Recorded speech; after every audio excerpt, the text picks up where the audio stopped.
오늘은 추석 주일입니다. 추석은 우리 민족에게 특별한 의미를 지니는 명절이지요. 오랜만에 가족들이 함께 모이고 또 조상의 은혜를 또 그런 시간들을 기리고 풍성한 수확에 감사하는 자리이기도 합니다. 그러나 동시에 추석은 많은 이들에게 기쁨과 함께 또 무거운 부담을 안겨주는 명절이기도 하죠. 어떤 분들에게는 명절이 반갑지 않아요. 명절 스트레스 라는 게 말이 있을 정도로 가족 간 갈등이 또 드러나기도 하고 경제적인 부담이 또 커지기도 하죠.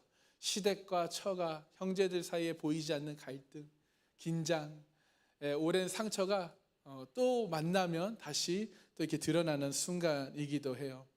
그래서 어떤 이들은 고향에 내려가지 못해 외로움을 느끼기도 하고, 또 어떤 이들은 가족이 있어도 대화가 단절되어 마음의 허전함을 느끼기도 합니다. 저도 이제 미국에서 혼자 있을 때 명절이 되면 항상 부모님과 꼭 통화를 했어요. 왜냐하면 항상 부모님이 맛있는 음식을 앞에 두고 저희가 생각났다고 항상 그리워하시면서 왜 보냈는지 아쉬워하면서 이렇게 항상 명절을 부모 없는 자녀들끼리 모여서 항상 이렇게 시간을 보냈던 기억이 저도 납니다. 마음의 허전함을 느끼는 또 시간이기도 해요. 그래서 이런 현실 속에서 여러분, 우리는 이런 질문이 들 수 있고 해야 합니다. 우리의 가정과 공동체 안에서 어떻게 참된 기쁨을 누릴 수 있을까? 이 가족이 모일 때 어떻게 참된 기쁨을 우리가 함께 누릴 수 있을까? 하나님의 백성으로서 추석 명절을 나는 어떻게 보내야 할까? 라는 질문을 한번 우리 스스로 해야 될 줄 믿습니다. 오늘 우리가 함께 읽은 본문 베드로전서 5장 1절에서 11절은 이 질문에 답을 주는데요. 사도 베드로는 지금 흩어져 있는, 예수를 믿는 것 때문에 흩어져 있는 성도들에게 공동체로 살아가는 법을 가르치며 고난 가운데서도 믿음을 지키라라고 권면하고 있어요. 어떤 고난과 어려움 속에서도 믿음을 지키라. 특별히 1절에서 5절은 지도자와 성도 그리고 공동체의 관계를 다루면서 겸손이라는 키워드를 우리에게 줍니다. 겸손. 추석은 결국 가족이라는 공동체를 돌아보는 시간이에요. 또 교회 또한 하나님의 영적 가족이지요. 그래서 가정과 교회 모두가 무너지지 않고 굳게 서려면 서로가 서로를 우리가 정말 존중하며 세워줘야 한다는 것입니다. 그것은 곧 겸손으로 서로를 섬길 때 가능하다는 것을 여러분 깨닫기 소망합니다. 그래서 오늘 본문을 통해서 겸손과 믿음으로 세우는 공동체라는 제목으로 은혜를 함께 나누겠는데요. 우리 첫 번째, 겸손과 믿음으로 세우는 공동체 함께 읽겠습니다. 겸손으로 서로를 섬기는 공동체가 되어야 합니다. 우리 1절 읽겠습니다. 너희 중 장로들에게 권하노니 나는 함께 장로된 자요 그리스도의 고난의 증인이요 나타날 영광에 참여할 자니라. 아멘. 지금까지 우리가 베드로전서를 계속 말씀을 나누는 동안 여러 계층의 사람들이 베드로전서에 등장했죠. 2장을 보면 사환들이 나오고요. 또 3장에 보면 아내들과 남편들에게 또 모든 사람들에게 이야기하는 내용이 있어요. 그런데 5장에 들어와서는 장로들에게 지금 권면하고 있습니다. 자, 여기서 말하는 장로는 오늘날 장로님을 말하기도 하고요. 또 오늘날 리더들을 얘기하는 거예요. 성경을 보면 장로는 교회에서 전반적인 것을 관리하는 영적 지도자로서, 장로는 즉 리더는 교인들을 양육하고 돌보며 인도하는 일을 감당했다라는 거예요. 꼭 장로뿐만 아니라요. 요즘 들어서는 리더라는 우리가 호칭을 쓰죠. 리더는 교인들을 양육하고 돌보며 인도하는 일을 감당한 사람을 얘기하는 것입니다. 지금 베드로는.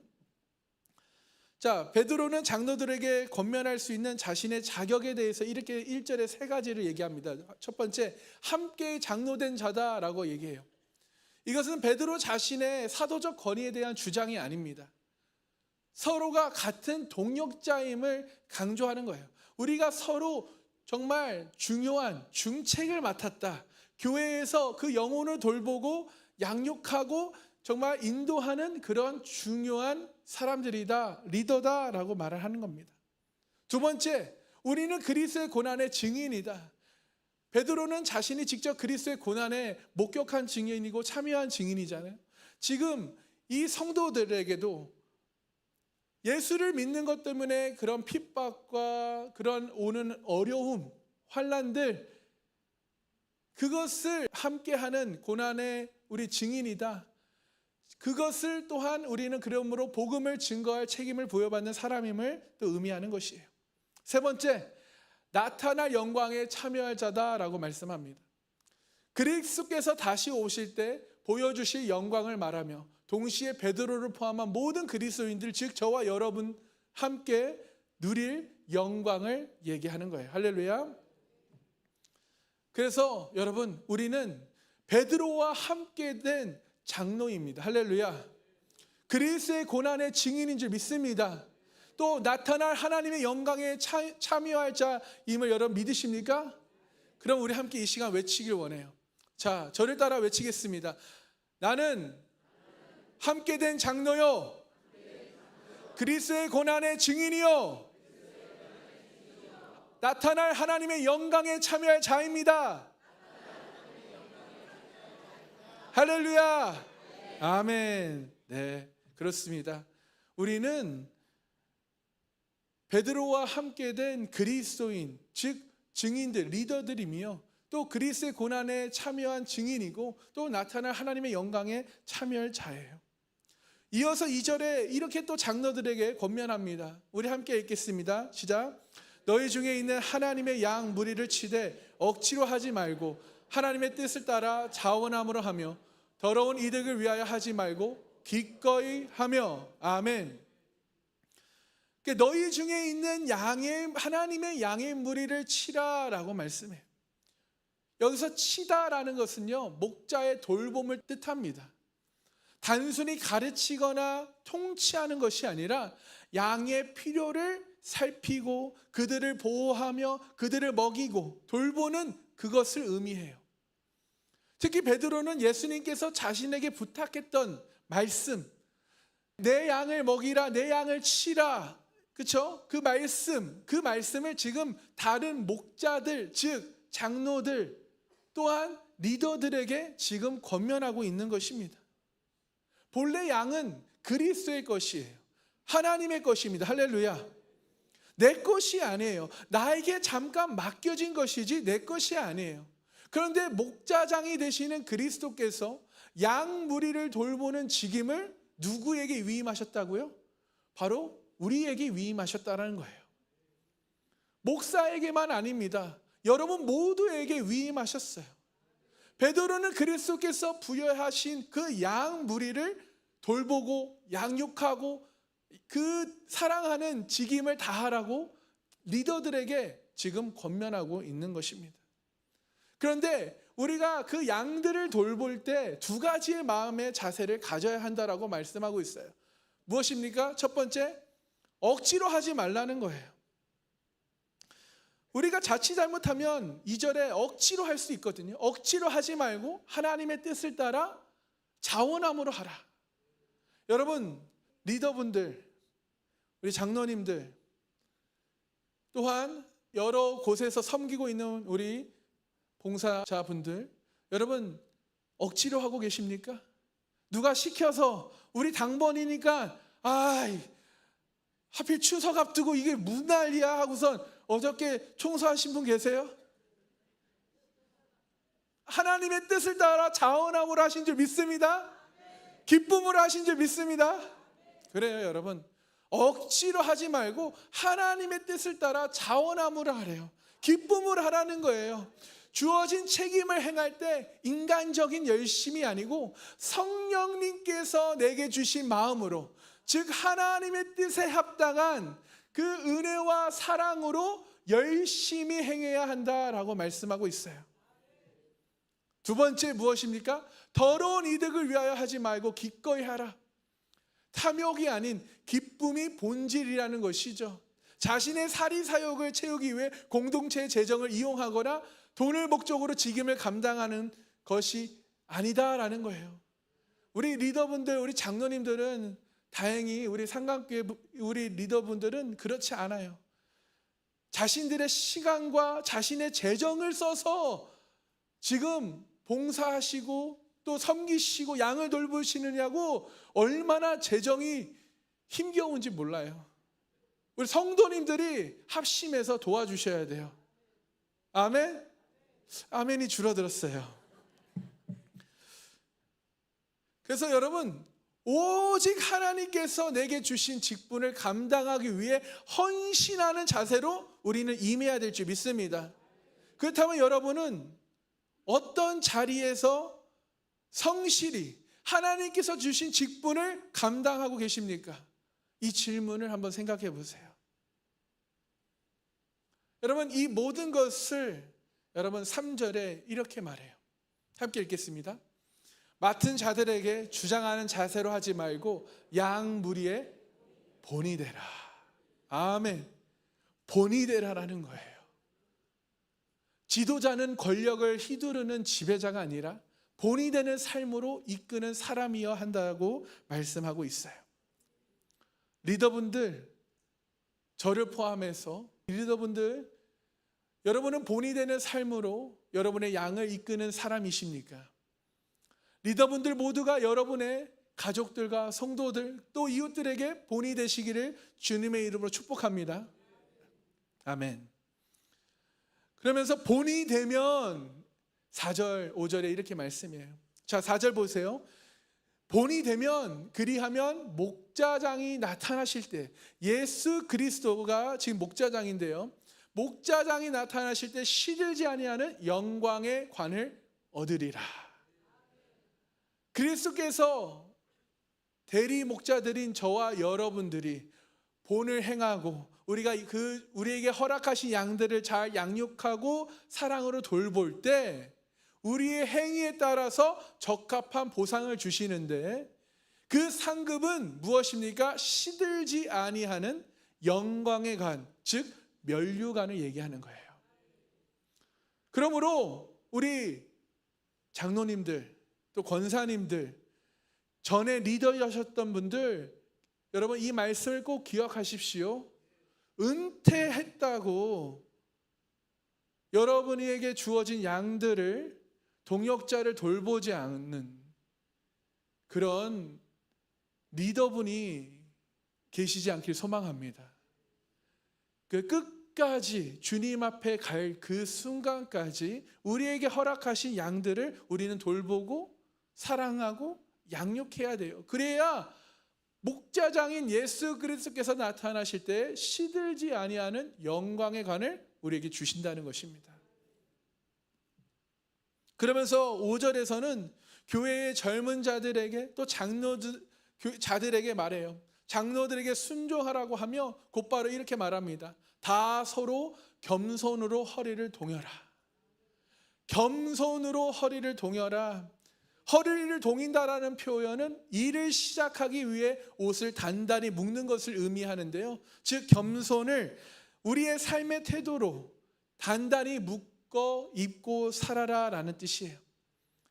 베드로는 이것을 잠언을 인용했는데요. 하나님은 교만한 자를 대적하시되 겸손한 자들에게는 은혜를 주신다라는 말씀을 인용했어요. 겸손은 단순한 인간관계의 지혜가 아니라 하나님의 은혜를 끌어오는 영적 통로가 되는 줄 깨닫고 믿으시기 소망합니다. 여러분, 성경에 예수님께서도 제자들의 발을 씻기신 사건이 있어요. 그것은 단순한 예의범절이 아니죠. 겸손의 본질을 드러낸 정말 특별한 장면입니다. 당시 팔레스타인 지역은 흙이 많아서, 그렇죠? 사람들이 집에 들어오기 전에 반드시 발을 씻어야 했어요. 그러나 그 일을 하는 사람은 언제나 가장 낮은 종, 그 종들 중에도 낮은 종이 담당했습니다. 그런데 예수님께서 식사 도중에 일어나 겉옷을 벗고 수건을 두르신 뒤에 제자들의 발을 씻기시는 거예요. 제자들은 충격을 받습니다. 어떻게 주님께서, 선생님께서 우리의 발을 씻기십니까? 베드로가 이렇게 고백하죠. 요한복음 13장에 보면요, 8절에 주여 주께서 내 발을 절대로 씻지 못하시리다 라고 해요. 주님 절대로 내 발을 씻지 못합니다 라고 말해요. 그때 예수님께서 뭐라고 대답하세요? 내가 너를 씻어주지 아니하면 너와 나는 상관이 없다. 이 장면은 겸손이 무엇인지 분명하게 보여줘요. 겸손은 우리의 지위와 권리를 내려놓고 상대방의 필요를 채워주기 위해 자신을 낮추는 거예요. 예수님은 자신이 정말 주님이고 또 선생님임에도 불구하고 종의 자리에 내려오셔서 섬기셨습니다. 그리고 요한복음 13장 15절에 아주 중요한 말씀을 우리에게 남기시죠. 함께 읽어보길 원합니다. 시작. 내가 너에게 행한 것까지 너희도 행하게 하려 본을 보였느니라. 내가 너에게 행한 것같이 너희도 행하게 하려 하여 내가 본을 보여줬다. 즉 교회 공동체는 서로의 발을 씻어주는 곳이어야 하는 것입니다. 서로의 부족함과 연약함을 손가락질하고 뒤에서 말하는 것이 아니라 그 부족함과 연약함을 덮어주고, 나도 죄인이고 나도 연약함이 많기 때문에 그 사람의 연약함과 부족함을 덮어주고 먼저 손을 내밀어 섬겨주는 것, 그것이 겸손의 공동체인 줄 깨닫고 믿으시기 소망합니다. 여러분, 사도 바울은요, 자기 소개를 할 때 이렇게 말해요. 나는 사도 중에 가장 작은 자다라고 말합니다. 그러면서 곧이어 이렇게 고백하죠. 그러나 내가 나된 것은 다 하나님의 은혜입니다. 바울은 과거에 교회를 박해하던 자였음을 기억해요. 항상 기억하며 자신이 지금 사도가 된 것은 전적인 하나님의 은혜입니다. 결코 자신의 어떠한 공로가 아니라 전적인 하나님의 은혜라고 고백해요. 바울의 겸손은 자기를 깎아내리는 것이 아니라 바로 모든 영광을 하나님 아버지께 돌리는 태도라는 거예요. 아멘. 여러분, 현대 사회에는 경쟁과 자기 주장으로 정말 가득 차 있어요. 그러나 진정한 관계는 겸손을 통해 세워지는 줄 믿습니다. 가정에서 부모가 먼저 자녀들에게 미안하다, 먼저 미안하다 말 한마디 하면, 그것을 말할 수 있다면 그 가정은 부모와 자녀의 관계가 회복될 줄 믿습니다. 직장에서 상사가 직원의 노고를 인정하고 존중할 때, 또 그들에게 실수를 했을 때 용서를 구할 때 직원들은 더욱 헌신적으로 일하게 된 것입니다. 교회가 서로가 내 말이 옳아, 내 말 좀 들어봐 라고 주장하지 않고 당신이 옳습니다, 당신의 말을 듣고 싶습니다 라고 말할 수 있다면 그 교회는 분열되지 않고 하나가 될 것입니다. 여러분, 겸손은 약함이 아니라 겸손은 오히려 공동체를 세우는 강력한 힘이 되는 줄 믿으시는 우리 복된 성도님들 다 되시기를 주님의 이름으로 축원합니다. 그렇다면 여러분께 적용 질문 드립니다. 나는 내 가정과 교회에서 겸손히 섬기고 있으십니까? 리더로서 지금 어떤 사람을 내가 양육하고 돌보고 계십니까? 여러분, 저와 여러분 모두는 누군가를 우리가 가르치고 양육하고 사랑으로 돌봐야 될 줄 믿으시기 소망합니다. 그 돌보는 사람이 없다면 내가 먼저 돌봄을 받아야 돼요. 그래서 여러분의 리더에게 가셔서 저 좀 돌봐주세요, 저 좀 양육해 주세요 라고 여러분 말씀해 주시기 바라요. 그렇다면 리더들이 기쁨으로 여러분을 양육하고 돌봐줄 줄 여러분 저는 믿습니다. 두 번째, 이번 추석 명절 내가 먼저 겸손으로 가족을 섬길 수 있는 방법은 무엇일까요? 한번 여러분 생각해 보시기 바라요. 자, 겸손과 믿음으로 세우는 공동체 두 번째는 함께 읽겠습니다. 모든 염려를 하나님께 맡기며 믿음으로 나아가야 합니다. 우리 6, 7절 읽겠습니다. 그러므로 하나님의 능하신 손 아래에서 겸손하라. 때가 되면 너희를 높이시리라. 너희 염려를 다 주께 맡기라. 이는 그가 너희를 돌보심이라. 아멘. 자, 두 가지 중요한 명령이 우리에게 주어지는데요. 첫 번째, 하나님의 능하신 손 아래에서 겸손하라 라는 거예요. 두 번째 무엇입니까? 너희 염려를 다 주께 맡기라. 아멘. 자, 첫 번째, 능하신 손이란 표현은 구약에서 자주 사용되는데 이는 하나님의 구원과 심판의 능력을 상징합니다. 출애굽기에서 이스라엘 백성이 애굽에서 이제 출애굽할 때, 해방될 때 성경은 여호와께서 강한 손과 편팔로 인도하셨다라고 표현해요. 즉 하나님의 전능한 통치 아래서 겸손히 순복하라라는 뜻이 있죠. 또한 두 번째, 너희 염려를 다 주께 맡기라 라는 것은 이 맡기다라는 단어는 어떻게 보면 던지다, 내던지다 라는 뜻이 있어요. 자, 즉 염려를 붙들고 있지 말고 걱정 근심하지 말고 다 하나님께 확실하게 던져 맡기라는 것이에요. 아멘. 마치 무거운 짐을 더 이상 내가 지지 않고 전능하신 하나님께 맡기는 행위를 말합니다. 이 명령의 근거는 7절 후반절에 있어요. 무엇입니까? 이는 그가 너희를 돌보심이라.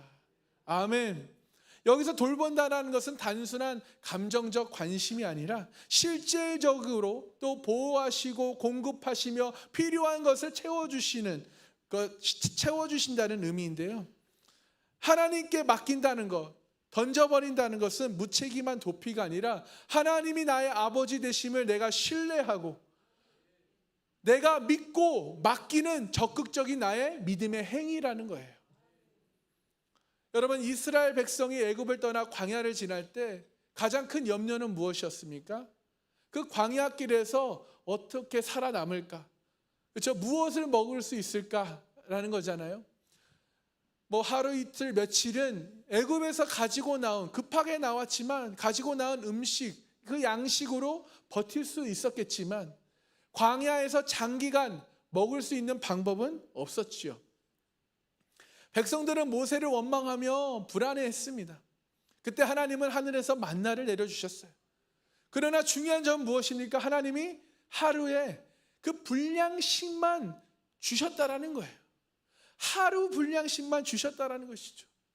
이튿날 먹을 것을 미리 모아두면 어떻게 돼요? 상에서 벌레가 생기죠. 이는 하나님이 매일매일 그들을 뭐예요? 돌보신다는 것을 가르치시는 거예요. 이스라엘 백성은 광야 40년 동안 매일매일 아침 하나님의 돌보심을 경험했어요. 하나님의 채우심을 경험한 거예요. 이것은 염려 대신 하나님께 맡기는 훈련의 시간이었다라는 것입니다. 그래서 하나님의 뜻은 무엇이에요? 내일을 너가 준비하는 것이 아니라 내일은 하나님께서 준비하신다는 거예요. 여러분, 우리는 내일 뭐 할까? 내일 어떻게 할까? 무엇을 먹을까? 고민할 때가 있어요. 그렇죠? 그러나 내일 무슨 일이 일어나는지 몰라요. 그러므로 내일 또한 우리 하나님께 맡겨드리는 우리 복된 성도님들 되시기 소망합니다. 이것이 믿음의 본질입니다. 하나님께 맡겨드리는 것.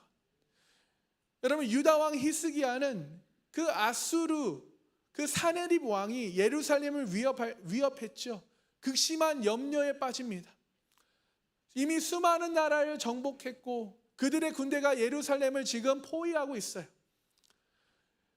사네립 왕은 지금 히스기야 왕을 조롱하며 편지를 보내요. 너희 하나님이 너희를 구하지 못할 것이다. 그러니 항복하라 라고 말해요. 그때 히스기야는 그 편지를 들고 여호와 성전에 가지고 가 하나님 앞에 펴놓고 기도합니다. 간절히 기도해요. 그때 자신의 두려움, 염려를 하나님께 다 내려놓고 맡겼습니다. 그 결과 하나님이 어떻게 하셔요? 천사를 보내 그 군대 18만 5천 명을 치시고 예루살렘을 구원하시잖아요. 할렐루야. 히스기야의 기도는 염려를 붙잡는 대신, 그 고난과 어려움을 붙잡는 대신 하나님께 던져 맡기는 구체적인 본보기가 된 것입니다. 현대사회 그야말로 염려 사회이죠. 경제적 불안이 있지요. 물가 상승, 일자리 부족, 은퇴 이후의 삶, 또 관계적 불안이 있습니다. 가족과의 갈등, 자녀 문제, 사회적 고립, 또 미래에 대한 불안이 있지요. 건강 문제, 사회의 불안정. 그러나 성경은 말합니다. 너희 염려를 다 주께 맡기라. 너희 염려를 다 주께 내어 던지라. 이는 도피가 아니라 현실을 하나님께 연결하는 우리의 믿음의 행위인 줄 깨닫고 믿으시기 소망합니다. 여러분, 어떤 성도가 사업이 망하고 모든 것을 잃게 되었어요. 부도가 났어요. 처음에는 절망했지요. 불평불만했습니다. 그러나 다시 본인이 본질로 돌아가기로 결단하고 매일 새벽마다 하나님께 기도하며 자신의 상황을 다 내려놓습니다. 주님, 나는 할 수 없습니다. 내 힘으로는 안 됩니다. 주님, 나를 도와주세요. 나를 불쌍히 여겨주세요. 시간이 지나면서 하나님은 새로운 길을 그를 통해 열어가셨고, 그는 오히려 이전보다 더 겸손하고 하나님 중심적인 삶을 살게 되었습니다. 그리고 그가 그렇게 고백해요.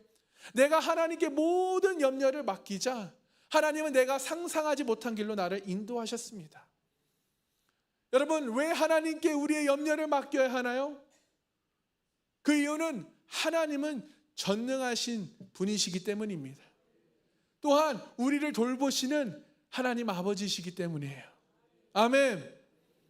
하나님만이 우리의 문제를 능히 해결하실 뿐 아니라 우리가 이해할 수 없는 방식으로 우리를 역사해 가셔요. 믿으십니까? 단순히 능력 있는 분일 뿐 아니에요. 사랑으로 우리를 지키시는 아버지이십니다. 그 아버지를 여러분 믿으시기 축복합니다. 그렇다면 여러분께 적용 질문 드립니다. 나는 지금 무엇 때문에 염려하고 있습니까? 나는 무엇에 나의 걱정, 근심을 빼앗기고 있나요? 오늘 이 자리에서 그 염려를 하나님 아버지께 던져 맡기는 믿음을 선택하실 수 있나요? 그 믿음을 선택하시기를 주님의 이름으로 축복합니다. 세 번째, 겸손과 믿음으로 세우는 공동체. 우리 함께 읽겠습니다. 믿음으로 마귀를 대적하며 끝까지 승리해야 합니다. 우리 8, 9절 우리 함께 읽어볼까요? 시작. 근신하라 깨어라 너희 대적 마귀가 우는 사자같이 두루 다니며 삼킬 자를 찾나니 너희는 믿음을 굳건하게 하여 그를 대적하라. 이는 세상에 있는 너희 형제들도 동일한 고난을 당하는 줄 알미라. 아멘.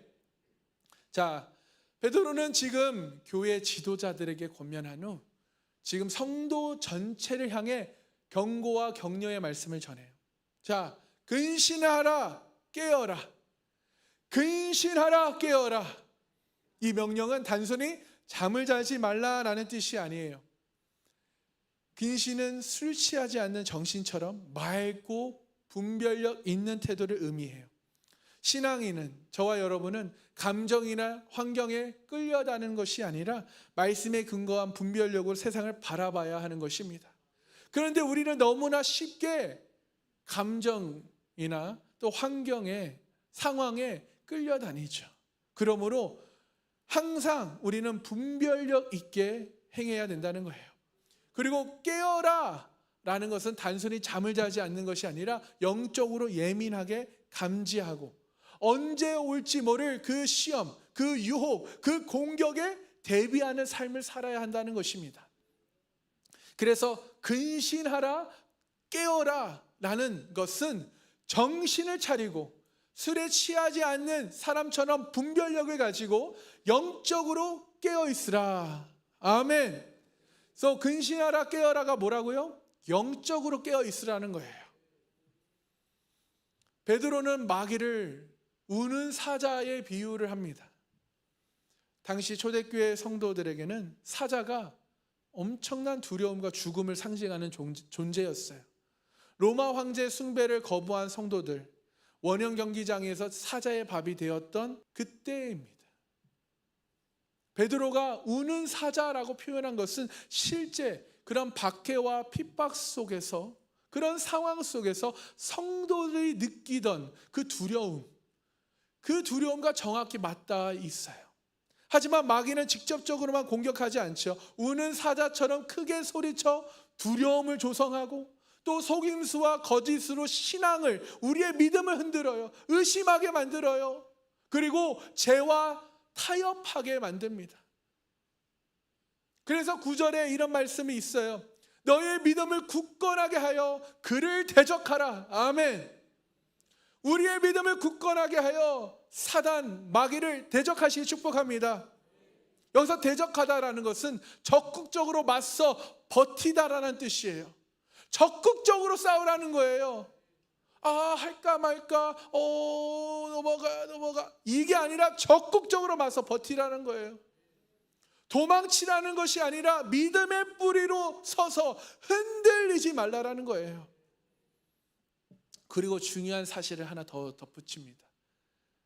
무엇입니까? 이는 세상에 있는 너희 형제들도 동일한 고난을 당하는 줄을 알아라.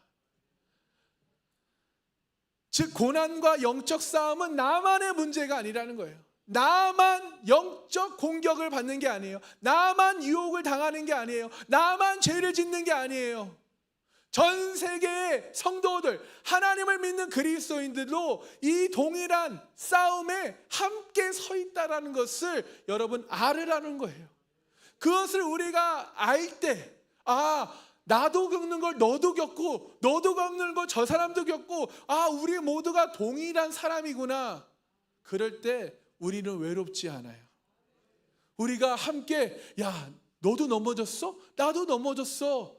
야, 그럴 때 나는 이렇게 해서 이겨냈어. 너도 이렇게 해봐. 라고 권면할 수 있는 거예요. 아멘. 그래서 서로가 더 믿음을 더 굳게 세워나갈 수 있다는 것이죠. 여러분, 다윗과 골리앗 이야기 너무나 잘 알고 있지 않습니까? 마귀와의 영적 싸움을 잘 보여주는 장면인데요. 골리앗은 거대한 체격과 무기를 가지고 이스라엘 군대를 조롱해요. 마치 저와 같이 거대한 사람이 소년 다윗과 싸우는 거잖아요. 매일 아침 저녁으로 나와 소리칩니다. 이는 마귀가 우는 사자처럼 두려움을 조성하는 그런 모습과 같아요. 이스라엘 군대는 그 소리에 돌려 아무도 나서지 못해요. 하지만 다윗은 어떻습니까? 그 어린 다윗, 소년은 사무엘상 17장 45절을 보면요, 너는 칼과 창과 단창으로 내게 나아오거니와 나는 만군의 여호와의 이름으로 곧 너가 모욕하는 이스라엘 군대의 하나님의 이름으로 너에게 나아가노라. 아멘.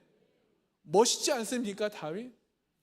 여러분 생각해 보세요. 초등학생이 저에게 그렇게 하고 싸움을 온다면 진짜 여러분 말도 안 되는 거잖아요. 그냥 원펀치 그냥 강냉이 아웃 끝나는 거잖아요. 그렇죠? 당연한 싸움입니다. 누가 봐도. 그러나 다윗의 무기는 물맷돌이 아니라 무엇이었어요? 하나님을 향한 믿음이었어요.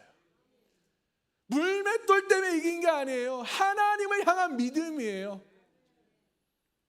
마귀는 거대하고 강해 보일 수 있어요. 그렇게 보입니다. 보였잖아요. 그러나 믿음으로 맞서는 자는 승리하는 줄 믿습니다. 여러분의 믿음으로 우는 사자와 같이 여러분의 삼킬차를 찾는 그 사탄 마귀를 싸워 이기시기 소망합니다.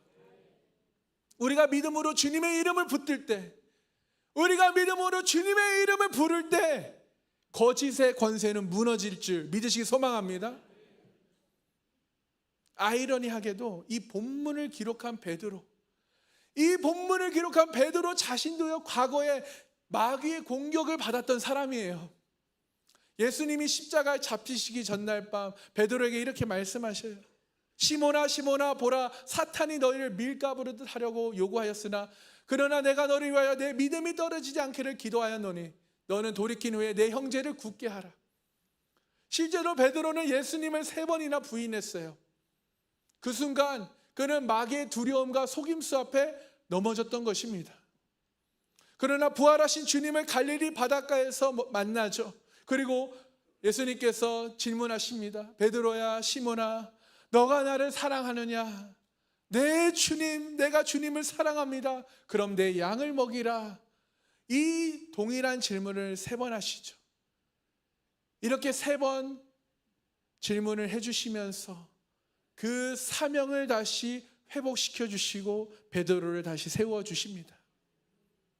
여러분, 베드로는 이 경험을 통해서요, 마귀의 실제와 믿음의 중요성을 뼈저리게 알게 되어요. 그래서 지금 그는 초대교회 성도들에게, 여러분, 근신하고 깨어서 믿음을 굳게 하십시오. 근신하고 깨어 있어야 합니다. 믿음으로 흔들리지 않길 소망합니다 라고 강조하고 말하는 거예요. 자기 인생의 실패와 회복에서 배운 그 교훈을 어떻게 보면 간증하듯 전한 것이죠. 여러분께 질문을 드립니다. 여러분은 지금 어떤 두려움과 거짓의 속삭임에 흔들리고 있습니까? 아니면 그 죄와 타협하고 계십니까? 내 삶의 어떤 영역에서 마귀의 공격을 분별하지 못하고 무너져 가고 계십니까? 아니면 이미 무너져 있습니까? 여러분, 이것을 꼭 셀 모임 시간에 나누시기 바라요. 왜요? 여러분, 우리의 죄를 고백할 때, 우리의 죄를 고백할 때 하나님도 듣고 사탄 마귀도 듣지만, 하나님은 우리의 죄의 고백을 통해 하나님께서 용서하시고 회복시켜 주시는 거예요. 우리가 그것을 공동체 앞에서 함께 나눌 때, 그 공동체가 서로 나눌 때 그 공동체는 더욱 강해질 줄 믿습니다. 여러분, 나도 죄인, 여러분도 죄인, 우리 똑같이 연약한 사람, 인간이에요. 죄인이에요. 내가 너보다 좀 더 거룩하다 이런 거 없어요. 언제 우리 엎어질지 몰라요. 엎어질 수 있습니다. 여러분, 그러니 근신하고 깨어 있으십시오. 여러분의 믿음으로 여러분 굳건히 서 있기를 소망합니다. 말씀을 마무리하겠습니다. 사랑하는 성도 여러분, 오늘 우리가 함께 묵상한 본문 말씀은 고난 가운데 있는 성도들에게 주신 위로이자 또 도전이에요. 첫 번째, 겸손으로 서로를 섬기는 공동체가 되어야 합니다. 교회 안에서 서로를 존중하며 겸손히 섬길 때 하나님의 은혜가 임하는 것이에요. 교만은 무너짐의 시작이지만 겸손은 은혜의 통로입니다. 두 번째, 모든 염려를 하나님께 맡기며 믿음으로 나아가야 합니다. 우리의 삶의 무게를 홀로 지려 하지 말고, 여러분의 고난을 홀로 지지 마시고 주님께 다 믿음으로 다 내던지십시오. 아멘. 주님은 우리를 돌보시는 사랑의 아버지이십니다. 세 번째, 믿음으로 마귀를 대적하며 끝까지 승리해야 해요. 여러분, 우리는 죽는 그 순간까지 영적 전쟁터에 있어요. 마귀는 우는 사자처럼 우리를 두렵게 하고 속이려 하지만 예수 그리스도의 십자가와 부활을 붙드는 믿음으로 우리는 승리하게 될 줄 믿습니다. 승리하시길 축복합니다. 이 3가지의 메시지를 종합하면 이렇게 말할 수 있어요. 성도는, 그리스도인은 겸손과 믿음으로 하나님께 붙어 있을 때, 겸손과 믿음으로 하나님께 붙어 있을 때 고난 가운데서도 승리하며 결국 하나님의 영광에 참여하게 된다는 거예요. 여러분, 겸손과 믿음으로 하나님께 붙어 있으시기 소망합니다. 그래서 어떤 고난이 와도, 어떤 어려움이 와도 주님과 함께 승리하며 하나님의 영광에 참여하시는 복된 성도님들 다 되시기를 주님의 이름으로 축복합니다. 오늘 말씀을 통해 우리가 다시 붙들어야 하는 것은 예수 그리스도이셔요. 우리는 산소망 되시는 그분께 소망을 두고 믿음으로 흔들림 없이 서로 서는 저와 여러분 되시길 소망합니다. 추석 명절에 오늘 말씀을 생각하며 더욱 가족과 동기간과 또 이웃을 겸손히 섬기는 우리 성도님들 되시길 소망합니다. 또한 우리 삶의 모든 염려를 내려놓고 믿음으로 승리의 선포를 하시며 나아가시기 축복합니다. 오랜만에 만나는 모든 가족들에게 승리의 태도로 또 사랑의 마음으로 복음을 전하시는 우리 복된 성도님들 되시길 축복합니다. 마지막으로 온 나라 곳곳에서 어떻게 보면 우상 숭배가 만연한 이 명절에 우리는 더욱 깨어 믿음으로 마귀를 대적해야 해요. 근신하고 깨어서 믿음으로 마귀를 대적하시기 축복합니다. 그래서 모든 상황 가운데 우리 승리하시는, 그래서 하나님께 영광을 돌리는 우리 모든 우리 상강교회 성도님들 되시기를 주님의 이름으로 축원합니다. 축원합니다. 축원합니다. 우리 함께 기도하겠습니다.